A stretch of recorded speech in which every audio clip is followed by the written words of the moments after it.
and of course, and this goes back to our conversation that we had with Derek Rizzo, who's a birth father. We need to be making sure that our agencies are doing the best they can to talk to the birth mom about the importance of naming the birth father if she knows him. Right. And for the agency to do their best to reach out to him to see if he could parent. Right. Well, either could parent or wants to be involved in the plan. Maybe he wants to help choose the family. Maybe he wants to have the same openness and relationship that the birth mother has with the family. And I do think a lot of the agencies are very good at that, at making sure that that they try to engage the father as much as they can in the process. But that, again, with everything else, it just depends, I guess, on who you're working with. But yeah. Is there anything else on this topic that you think is important to know around birth fathers? Well, I just think it's very important if you are presented with a potential situation, a potential adoption match, and you're not sure what that state's laws are related to the father. Make sure you talk to somebody, agency or an attorney in that state, to make sure that you understand what level of legal risk you might be walking into. I think that's very important. If there's not a paternal father registry, what are some of the other laws? Well, some states have nothing. Basically, if the father hasn't done anything, you don't have to give him notice.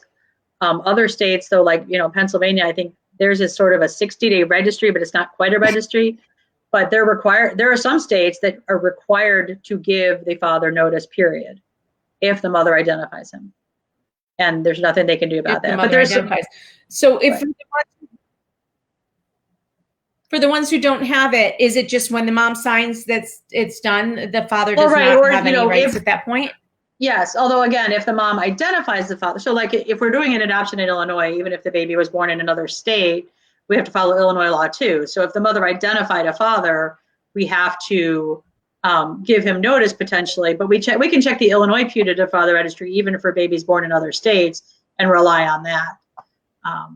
But we still have to go through the same steps. But there's other states, like for example, Arizona, because for some reason there's a lot of interstate adoptions between Arizona and Illinois. I'm not sure why, but Arizona gives notice during the pregnancy, and if the father doesn't respond within 30 days of getting notice, even if the baby hasn't been born yet, he's out of luck and is not entitled to any further notice under their statute. Is the adoptive father family home state? I was about to ask this too. Is the adopted family home state law important or just the birth state? And then to take it a step further, what happens if birth mom comes to Utah from another state? So, okay. So the first question, it depends where you're doing the adoption. So if you're an Illinois resident doing an adoption in Illinois, or if you're an out-of-state resident and the baby's being born in Illinois, you're doing the adoption in Illinois law is going to control. But if the other state, like if the child was born in another state and that state does have a putative father registry, I always check that state's putative father registry too before I terminate the rights of any unknown fathers, just to be sure that, and there's no national putative father registry, even though there have been a lot of movements over the years to try to create one, because it makes, these days with everybody, so mobile, it actually makes some sense to have a national one. But in terms of what happens if a birth mother goes to another state like Utah, which doesn't happen as much anymore as it used to, but you would check the putative father registry of Utah and the home state where the mother came from initially. At least that's good practice. That's what I would do. I make sure that I've checked, as any state that's been involved. But the reality is people move around. She may have conceived, in Florida or whatever, with a father that just happened to be traveling through that state, was actually from Georgia.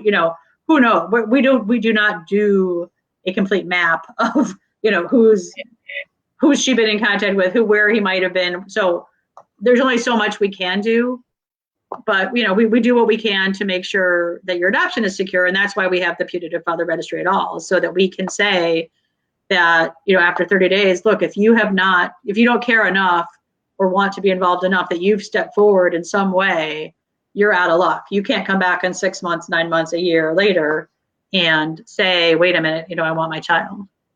You want people to be involved. If somebody truly wants to parent their child, they're going to be involved. They're going to be, side by side with the mother while she's pregnant. We're not cutting off rights of people who truly want to parent their children. That's not what we're doing at all. That's so important to hear.